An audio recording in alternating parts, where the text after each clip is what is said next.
Good morning, students. Once again, I am before you with other chapter, that is from the diary of Anne Frank. Students, this is the story has been depicted by Anne Frank when she was caught with her family during Second World War. Students, she was courageous. She didn't lose her heart. As they were Jewish, German born she was. Students, after the occupation of Nazi, they started killing Jews. It's worldwide perception is there. आपको पता होना चाहिए cold war के समय में और second world war के समय में इस तरह से एनी फ्रैंक अपने पेरेंट्स के साथ, अपने सिस्टर और 4 फ्रेंड्स के साथ वो एम्स्टर्डम में भागकर चले गए और इस प्रकार उनके फादर का जो ऑफिस बिल्डिंग था उसमें वो लोग छिप करके रहने लगे. लगभग 2 वर्षों तक वो उस बिल्डिंग में अपने आप को हाइड करके रखे थे. But due to the betrayal of some persons they were caught. किसी ने धोखा दिया, उनके बारे में जानकारी दी जेविस के बारे में कि यहाँ पे कुछ जेविस रह रहे हैं और इस तरह से नाजी गवर्नमेंट ने उनको ऑक्युपाई करके अरेस्ट करके और कॉन्सेंट्रेशन कैंप्स भेज दिया. उनके साथ वहाँ पे यातनाएं हुई और आपको बताऊं वहीं पे एनी फ्रैंक अपने सिस्टर और सारे family members they lost their lives in the concentration camps as you are suffering from a disease known as typhus in then very time. तो इस प्रकार केवल उसके जो फादर थे जिनका नाम था ओटो फ्रैंक वही सरवाइव किए और अचानक से उनको एनी फ्रैंक की लिखी हुई डायरी मिली. उन्होंने डिसाइड किया कि जो भी स्टोरी है, जो भी डिपिक्शन है इसमें, उसने जो भी लिखा है वर्ल्ड वार सेकेंड के दौरान, उसको उन्होंने मन बनाया कि उसको इंग्लिश लैंग्वेज में एनी फ्रैंक के नाम से from the diary of the young girl उन्होंने डिसाइड किया कि इसको पब्लिश करेंगे और इस प्रकार से वो पब्लिश हुआ और तमाम देशों में इसको वर्ल्ड वाइड पढ़ा गया. निश्चित रूप से कभी कोई विश्वास नहीं कर सकता कि 13 वर्ष की बच्ची 13 इयर्स ओल्ड लड़की इस तरह से अपनी बात को लिख पाएगा. फिर भी उसने मन बनाया कि हम लिखेंगे. स्टूडेंट्स, आपको पता होना चाहिए हमारे पास, आपके पास कोई नोटबुक होता है, हम जब तक नहीं लिखते हैं तब तक वो नोटबुक हमारा इंतज़ार करता है. यानी कितना नोटबुक में पेशेंस है. उसके 2 फ्रेंड्स थे लेकिन उसने अपना बेटर फ्रेंड अपनी राइटिंग को बनाया और इस प्रकार उसने जो कुछ भी घटनाएं उस सेकेंड वर्ल्ड वार के दौरान हुई थी उसने उसका डिपिक्शन किया, उसको राइट किया और इस तरह इशारा किया कि जो भी हो हम सब यदि अपने कॉन्फिडेंस को बढ़ाएं तो निश्चित रूप से विपरीत परिस्थितियों में भी हम कुछ करने की क्षमता रखते हैं. लिसन टू मी स्टूडेंट्स, उसे अपने लिखने पे भरोसा था लेकिन चूँकि 13 इयर्स ओल्ड थी तो उसके दिमाग में ये था कि लोग विश्वास करेंगे या नहीं करेंगे. लेकिन उसने डिसाइड किया कि she will write the diary and started writing every day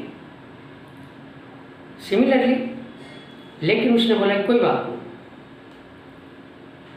जो भी उसके मन में है उसकी आत्मा में है, हृदय में है, उसको डिपिक्ट करेगी। और इस तरह से आगे बढ़ गई और उसने लिखना शुरू किया।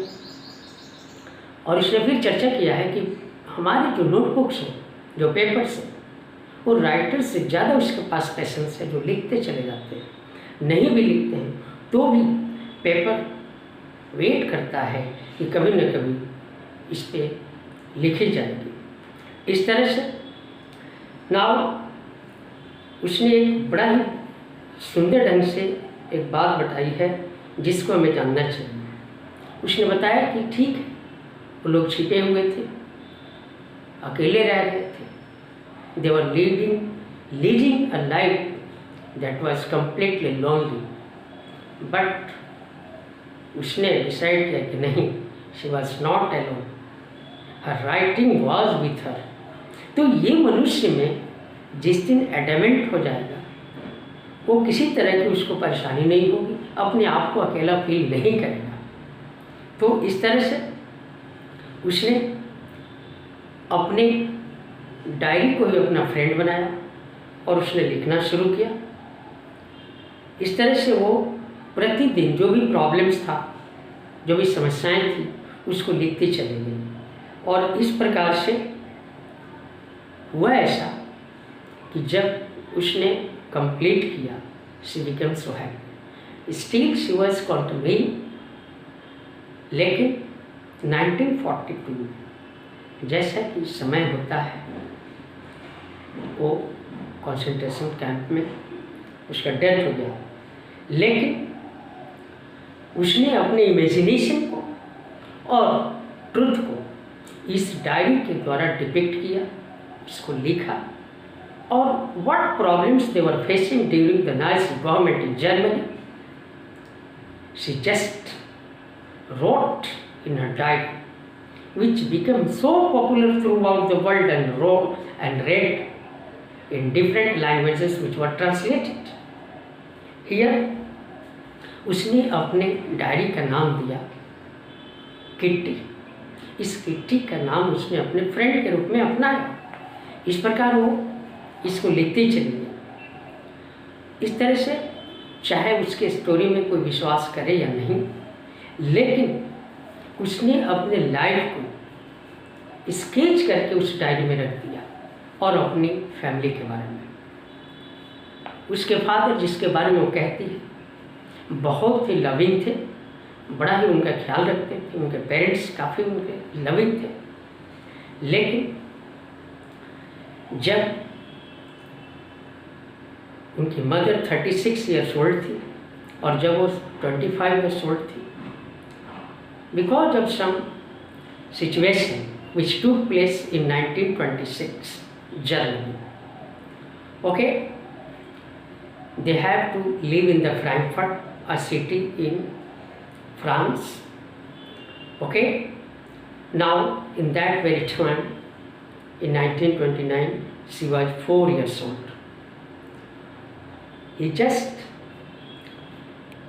Her father migrated to Holland, जो नीदरलैंड के नाम से भी जाना जाता है।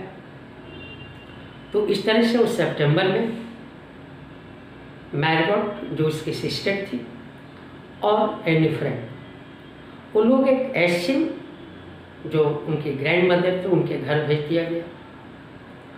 लेकिन Margot went to England in December and followed in February, वो भी वो चली गई। लेकिन मार्गरेट का जो बर्थडे था, उसको उन लोगों ने दिमाग में ये रख के चला कि ये एक समय है, एक कैजुअल डेकोरेशन, सेलिब्रेशन, उन्होंने उसको करके इस तरह से देखा और किया।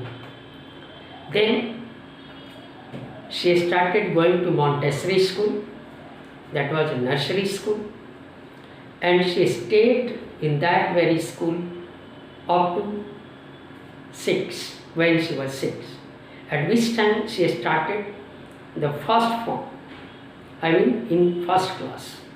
The 6th from when teacher Mrs. Cooper's the headmaster, और उसके बाद 6th क्लास में आई। उनके हेड मिस्ट्रेस जो थी काफ़ी हेल्प किया। At the end of the year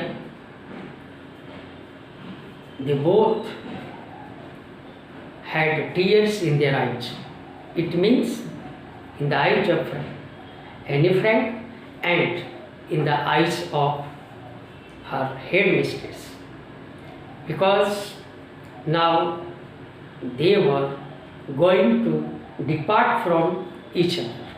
अब वो अपने आप को अपने हेडमिस्ट्रेस से अलग कर रही थी। इस तरह की परिस्थितियाँ थी, अलग होना ही था। इस तरह से उसकी जो ग्रैंड माँ थी, जिनका नाम हमने एशन बताया था, she died. Okay, no one knows how often any friend thinks about her grandma, and still she loved हर।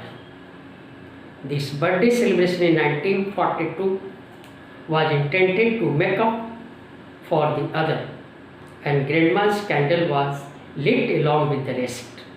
इस तरह से उसकी सिस्टर का जो बर्थडे था उसको भी और उसके ग्रैंडमा की डेथ के बाद भी दोनों को एक साथ कैंडल के द्वारा सेलिब्रेट किया गया, उनको एक ट्रिब्यूट दी गई। इस तरह से जब 4 ये थे, the 4 I mean any friend, उसके सिस्टर और उसके पेरेंट्स। इस तरह से 1942 का 20 जून था, जिसमें उसने अपने डायरी को डेडिकेट किया। इस प्रकार बड़ा ही पवित्र भाव से उसने अपना डायरी ग्रैंडमा के नाम से डेडिकेट किया। ओके।